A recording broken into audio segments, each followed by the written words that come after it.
Assalamualaikum. I'm not a speaker. I'm going to be the first to tell you that. I'm extremely nervous, but inshallah I'll be okay. Well, I come from Michigan. I'm 31 years old. I'm married. But I come from a Christian family, but like most of us, converts. My father's side is Catholic, and my mother's side is very conservative Christian Baptist. So me converting was a very big deal for my entire family. However, my mother did come from a very large family, and she was the one child out of the 6 children that maybe rebelled and didn't embrace Christianity. And so my mother did raise me quite differently. She raised me to be very open-minded, very liberal politically and religiously, I guess you could say. But I embraced all of her values and morals of thinking, but I never really embraced the way she thought about religion. From a very young age, I actually was very attached to Christianity on my own. Nobody pushed me because my grandparents weren't really around pushing me into Christianity. I just willingly entered into that religion. So I started going to Young Life and Christian camps and really trying to get involved in the religion as much as I could. And I believe I was about 15 years old. I went to Minnesota and went to Young Life camp. I'm not sure if any of you are aware of it, but it's a Christian camp. Is amazing, great time. But they have you stand up and in front of about a crowd about this size, and then they have you claim Jesus as your Lord and Savior. And that's exactly what I did. I did it, but I did it kind of blindly. I was 15 years old. You're not really researching as much as you should be. You're kind of just following what people are telling you to believe. You don't really question. And so I went ahead and did that. Went about my life and always had in my mind just kind of what my mother would always be putting in my mind. You know, how can all the children who haven't heard of the gospel, aren't they going to hell? Is that what they teach you? And so I would be battling this, like, argument within myself and be like, no, I believe in Jesus. But yet my own mom is telling me that, you know, how can anybody just tell a random person that they're going to hell? And so I never really faced that question. Well, then going into college, I went through my freshman year and then my sophomore year. I was always somebody that wanted to like travel and explore the world. Well, I met some Muslim friends, and some were from Morocco. A friend of mine had was the son or the grandson of the American Language Center director in Tangier, Morocco, and they were like, "There's this opportunity. Do you want to go teach English?" I was like, "Yes, definitely." Well, I went there. And alhamdulillah, like I was able to live with a Moroccan family. So I did that, and I was like, hey, I want to dress like you're dressing. Can I, wear a scarf? So she'd give me a scarf. I wore a scarf. And then I was like, what do you call that? And there'd be an abaya, so that I wore an abaya. So for 3 months, I would wake up, pray Fajr. I had no idea what I was doing. And I would put my hijab on. I had no idea why, but I would just do it. And I was excited. I was like, oh, it's a new dress. So I went about my time. I had fun in Morocco. It was an awesome experience. But I never questioned anything they did. Because they spoke Arabic, I spoke English. And so I started learning a little bit of Moroccan Arabic, but you can't communicate. So awesome experience. Came home, went about, my life. I graduated college. I then worked at a bank. Here's where the irony comes in. Is even though I lived in a Muslim country, I still had no idea about Islam. I had no idea. But yeah, I worked at a bank, and I was dealing with interest on a day-to-day basis, and something told me to quit. Something within me was like, this is not right. I'm not supposed to be doing this. I obviously now I know what it was, but at the time I could not explain it. And I just knew I was not doing what I was supposed to be doing. I was on the wrong path. So I've always wanted to be a photographer. I needed to be in a creative field. So I quit everything, dropped everything, and I moved to Florida and went to photography school. At the same time, I decided to join Project Downtown and Nasir. I met Nasir over there from Orlando. He's now a convert, mashallah. So I met tons of Muslim friends, one of them being Nadine. She runs Naduna, and actually Zainab is the vice president of Naduna, so mashallah. Nadine's an awesome friend, and I approached her at the same time I started photography school. At that time, they asked me to do an assignment, and I would be able to do a documentary on my choice. I decided to do it on hijab, because I'm like, I lived in Morocco, I wore this for 3 months, but yeah, I still have no clue why they wear it.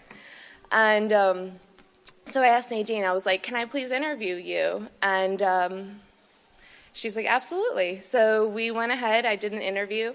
I asked her these questions, and I was like, just generic questions that I get all the time. You know, like, why do you wear it? Do people judge you? Is it hot?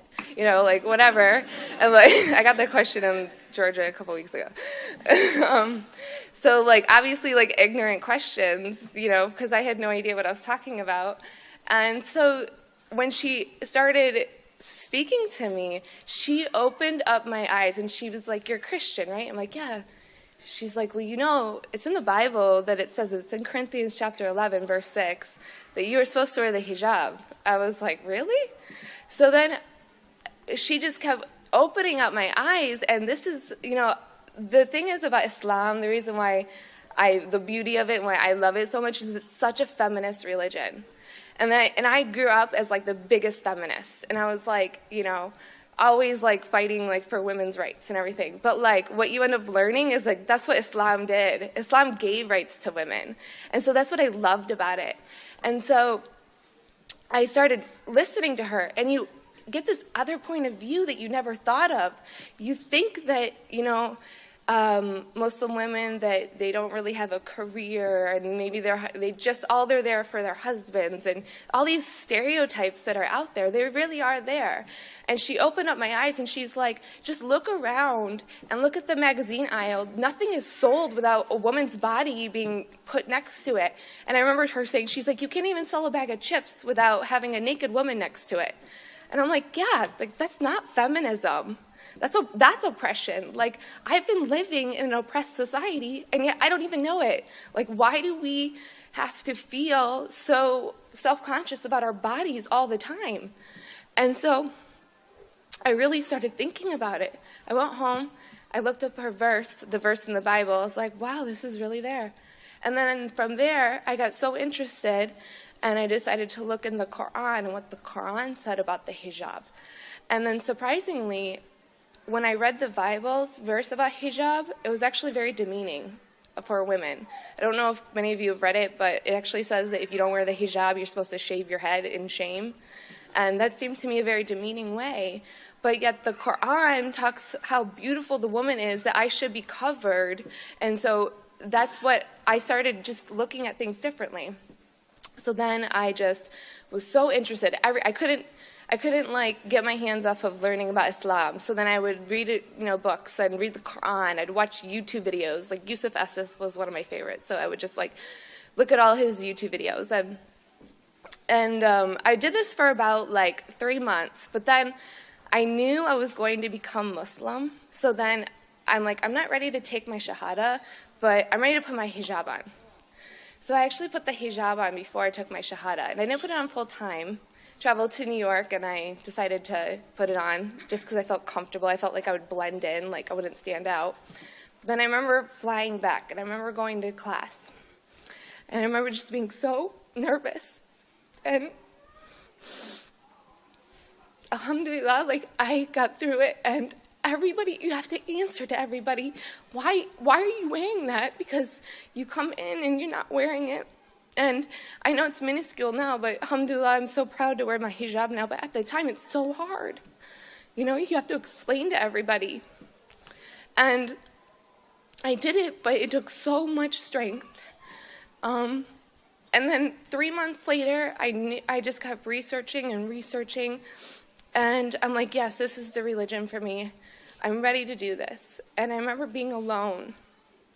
And it was July 29th, 2011. It was the Friday before Ramadan at Jummah. I was going to Jummah and everything, but yeah, I still wasn't Muslim. But I remember sitting next to this lady, and she said, I think you should convert before Ramadan starts. There'll be so many blessings. And so I thought about it, and then I got in my car, and then I was like, yes, this is what I want to do. I'm ready. So I went and grabbed the first woman I could find, and I was like, I want to take my shahada. And so she went and grabbed the first brother, and we went and I took it. And just a sense of peace just came over me when I took my shahada. I believe I was really on the wrong path right away. I was not really praying. You know, no one's there to guide you. Like, you're trying to do things on your own. You're like, I don't know how to pray. I'm going to watch a YouTube video and try. So then you just, like, do the best you can. And then, like, I'm supporting myself living in an apartment alone. So I'm like, okay, well, the Quran says to fast from sunrise. So I'm going on the chart, and I start, like, at the sunrise time, not the fajr. So it's like, you do things wrong, but you, like, do the best you can, you know. And alhamdulillah, like, my family, my mom took it pretty hard, which was actually kind of the irony of it. She had taught me my whole life to be open-minded and accept everybody. And it was so hard for her to accept this. And I believe I had it very easy compared to a lot of converts. Some converts, they are disowned by their families.